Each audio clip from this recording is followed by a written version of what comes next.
Mike Mahardy's here. Hey. How you doing? Good. I'm pretty sunburned. Fucking amen, brother. Look at that. Well, Mahardy and my O'Dwyer's. eyes, yeah. The Irish repping that pink lobsterness. I'm also Irish. Peter Brown? Were you outside, though? You guess. were playing Metal My yourself mom's the whole name is weekend. Margaret Jean Lestrange. Oh, Jesus. That's the most Irish thing I've ever My heard in my nephew's life. name is Seamus Leroy Tracy. Whoa. You just topped Holy it. shit. That's if I was cosplaying as an Irish person, then that's the name I go for. Yeah. Anyway. Mike Mahardy, you're here to tell us about Gears of War. Yeah. Ultimate Edition. So the final Remastered. Gears of War game by the Merriam-Webster dictionary. It's out, the remake of Gears of War 1. How did you enjoy it, young man?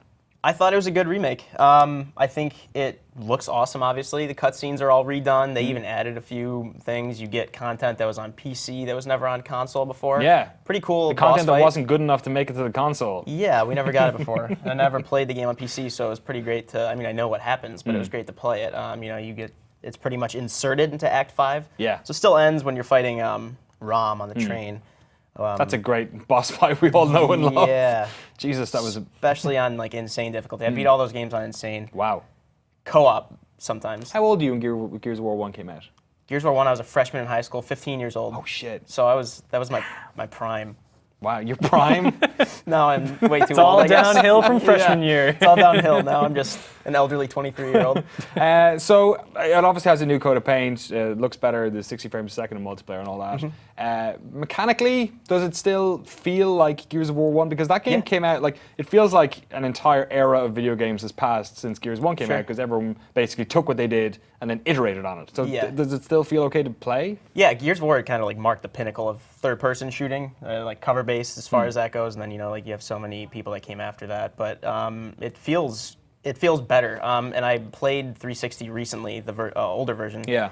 And especially in multiplayer, having 60 frames per second is awesome. I mean, just, you know, swiveling to aim at someone, just moving around. The camera itself doesn't really, it's not as gritty as it was.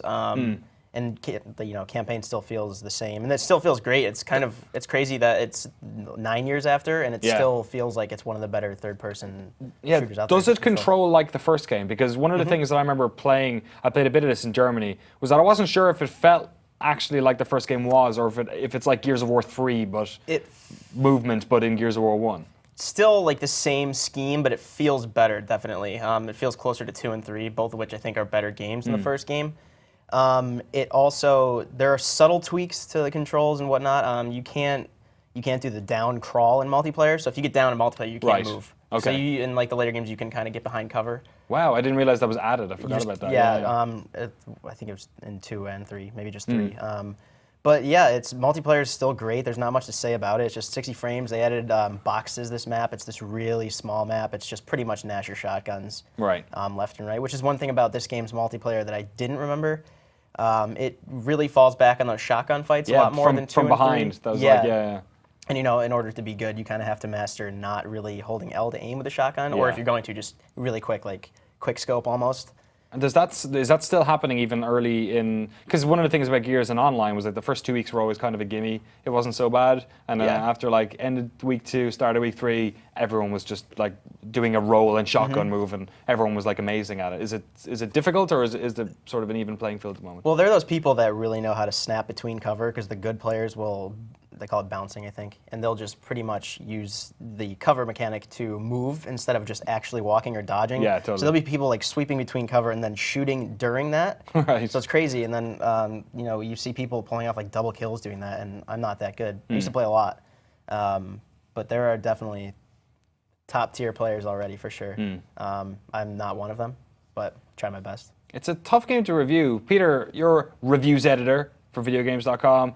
When you're tackling a game like this, like, how important do you think it is that these games are kind of, they fit what they were before? Like, they're just like, I guess, good like remakes of the game as we know and love? Or how important is that they're like adding new features or like catching up with the times in terms of graphics? The great thing about reviews is that they're subjective, right? So I think that's up to their person reviewing the game to make that call.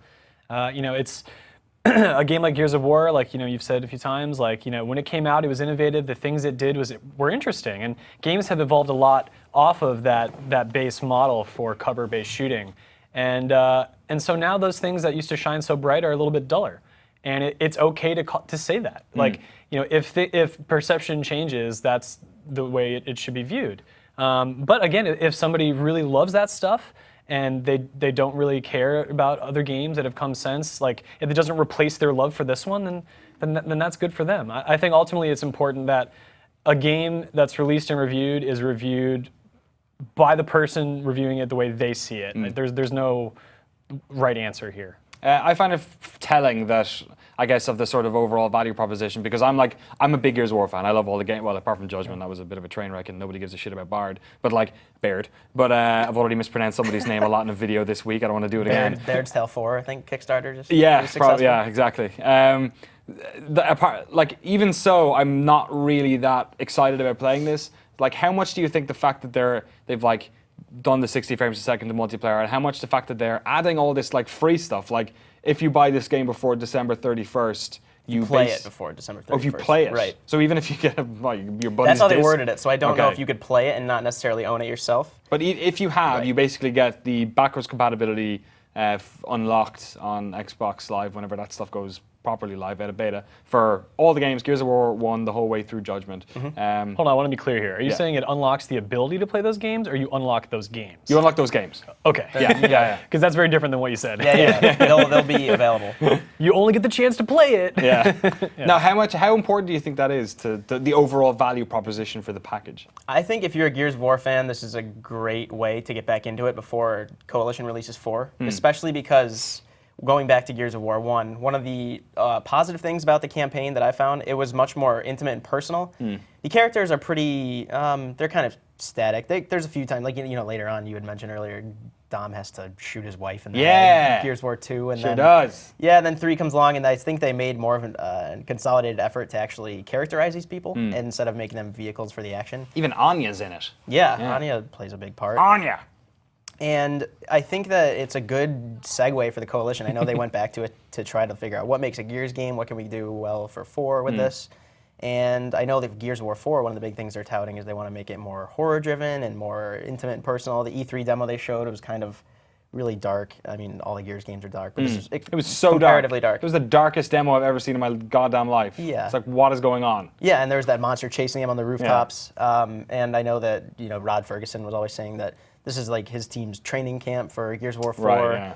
And also, the value of it, it's $40 just for a remaster. That alone, I think, is good value, because if you're a Gears fan, it's worth going back to. I'm a big Gears fan as well. But to get 2, 3, and Judgment, I actually kind of like Judgment. I like the arcade, the kind of twist they put on it. 2 and 3, I think 3 is my favorite campaign-wise. I won't defend myself. Judgment Day. Yeah. But, and then there's a flip side of returning to a game that's 9 years old, as I found.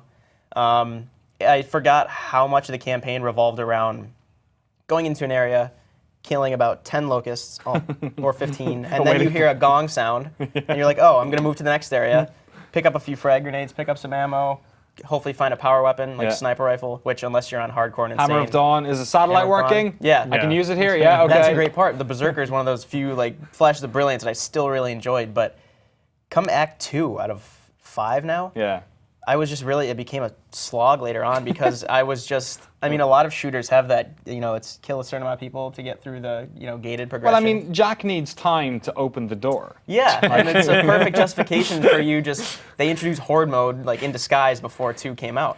Yeah, exactly. But there are so many times, and I think the assumption, maybe not the assumption, but I expected it going in to just be a better version of the 2006 360 release, but there were a few times after having played the 360 version recently, about 2 acts of the campaign, I encountered problems in the remaster that I didn't in the first one. Oh, really? Yeah, it was a few times, these games are better played cooperatively, which split screen was still my favorite way to play. And you can do as well in this version. And you could do drop in, drop out whenever you want. Cool. So, my friend had, dropped in, he was Dom, and he was much more welcome than the AI Dom, because AI is still frustrating. There's that part in Act 2 where you're avoiding the shadows and trying to shoot propane tanks to keep the krill away from just shredding you. And it's a cool part if you're playing co-op. It can be kind of frustrating, but it's really frustrating when Dom just keeps heroically running into the shadows, and then you hear the krill just tear him up. You see his down symbol. Yeah. Okay, I can either just go forward, kill all these guys by myself, which on hardcore is a little harder because sometimes the AI helps. Yeah. But I've always played those games on hardcore because I think it's like the heroic in Halo. It's kind of a good balance between kind of easy and like really hard. Yeah, challenging in a good way. Right. It's like a good. It's perfectly paced, I think, as far as playing in that difficulty. But there are too many times where we have footage, I think, of the Dom just standing there in front of a turret, and then I'd, revive him, jump back, he would stand there again, and it happened 4 times, and I was showing. So I called someone over to my desk to show him. I was like, "Is this just like me, or is this not supposed to happen?" Like, no, that's kind of funny. But yeah, and I had a fun time with the game. I think it was a good remaster of a game that hasn't aged as well as I thought it would. Yeah. There are also times later when Dom just wouldn't, like I remember I was standing, it's in Act 5, and you're on top of this, essentially like a stage set at a play. And you take down this wall to cover up where the cedar is shooting out the, the nemesis enemies, those floating ones. And Dom is supposed to come up and turn a valve, which moves you along the catwalk. Yes, I remember, yeah. Yeah, and I kept pressing LB to see where Dom was and see what my objective was.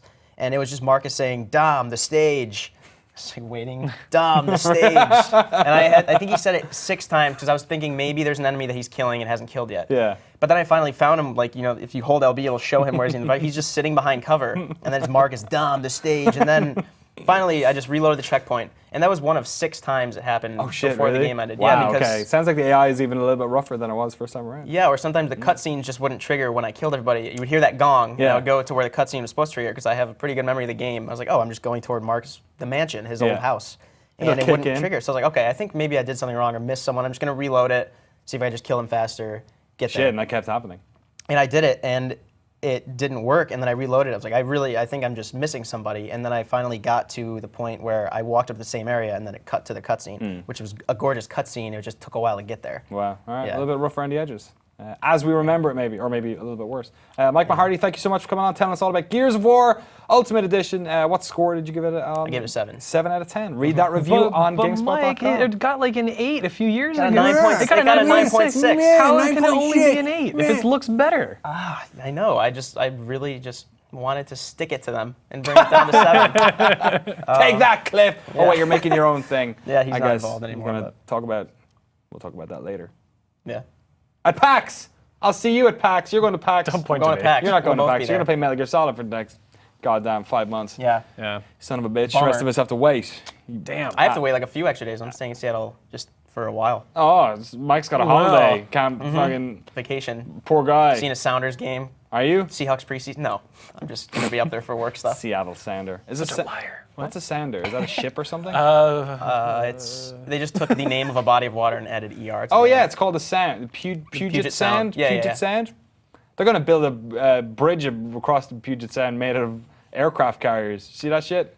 That's It's just the like dumbest Rivet thing I've ever City. heard. Yeah, it is. This is Fallout. That is. That's some fucking rage shit. That's like something id Software would come up with. Yeah. Except they wouldn't put water in their game because it would have taken too many mega textures. That's the lobby for this week. Thanks so much, Peter Brown, for hanging out.